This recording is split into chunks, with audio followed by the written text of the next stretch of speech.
Hello viewers, আসসালামু আলাইকুম। আমাদের দেশে একটা রীতি প্রচলিত আছে, সেটি হচ্ছে কোনো মুসলিম মারা গেলে তাকে কবর দেওয়ার পর কবরের উপরে খেজুরের ডাল পুঁতে দেওয়া হয় এবং আমাদের ধারণা যে এই খেজুর গাছের ডালটি পুঁতে দিলে হয়তোবা কবরের আযাব মাফ হবে।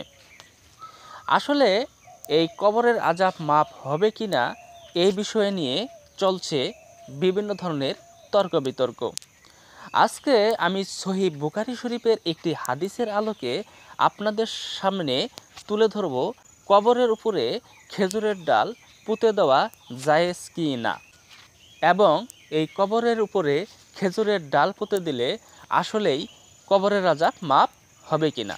ভিডিওটি শুরু করার পূর্বে আপনাদের কাছে আমার রিকোয়েস্ট, যারা এখনও আমার চ্যানেলটি সাবস্ক্রাইব করেননি দয়া করে চ্যানেলটি সাবস্ক্রাইব করবেন এবং পাশে থাকা বেল বাটনটি বাজিয়ে দেবেন। আর যারা ইতিমধ্যেই আমার চ্যানেলটি সাবস্ক্রাইব করেছেন তাদেরকে অসংখ্য অসংখ্য ধন্যবাদ।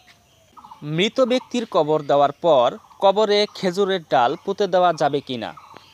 কবরে খেজুর গাছের ডাল পুঁতে দেওয়ার বিষয়টি সহিহ হাদিস দ্বারা প্রমাণিত। তাই কেউ যদি খেজুর গাছের এক দুটি ডাল পুঁতে দিতে চায় তাতে কোনো অসুবিধা নেই।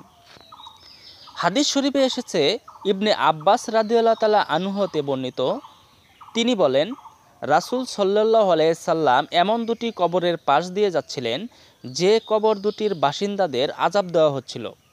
তখন তিনি বললেন, এদের দুজনকে আযাব দেওয়া হচ্ছে, অথচ এমন গুনাহর জন্য আযাব দেওয়া হচ্ছে না যা হতে বিরত থাকা দুরূহ ছিল। তাদের একজন প্রসাবের ব্যাপারে সতর্কতা অবলম্বন করত না, আর অপরজন চগলখড়ি করে বেড়াত। অতঃপর তিনি খেজুর গাছের একটি তাজা ডাল নিয়ে তা দুভাগে বিভক্ত করলেন।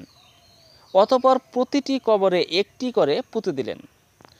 সাহাবীগণ জিজ্ঞাসা করলেন, হে আল্লাহর রাসূল, আপনি কেন এরূপ করলেন?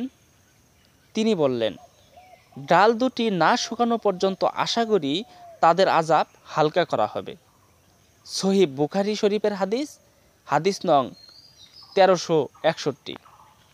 এ হাদিসের কারণে কোনো আলিম বলেন, কবরে যদি কেউ খেজুরের ডাল পুঁতে দিতে চায় তাহলে তা পারবে, এতে কোনো অসুবিধা নেই। তবে এটি করা জরুরি কোনো বিষয় নয় এবং ইসলামের কোনো নীতিও নয়, কারণ রাসূল সাল্লাল্লাহু আলাইহি সাল্লাম সহ হাজার হাজার সাহাবীদের কবরে কখনো কেউ এমন কোনো ডাল পুঁতে দেননি। তাছাড়া খেজুরের ডালের ক্ষমতা নেই কবরের আযাব থেকে মুক্ত করার। মূলত নবী করিম সাল্লাল্লাহু আলাইহি সাল্লামের দোয়ার কারণেই ওই কবর দুটির কবরের আযাব মাফ হয়েছিল। আশা করি আপনারা বুঝতে পারছেন। এরকম ভিডিও পেতে চ্যানেলটি সাবস্ক্রাইব করে পাশেই থাকবেন। আজকের মতো বিদায় নিচ্ছি। আল্লাহ হাফেজ।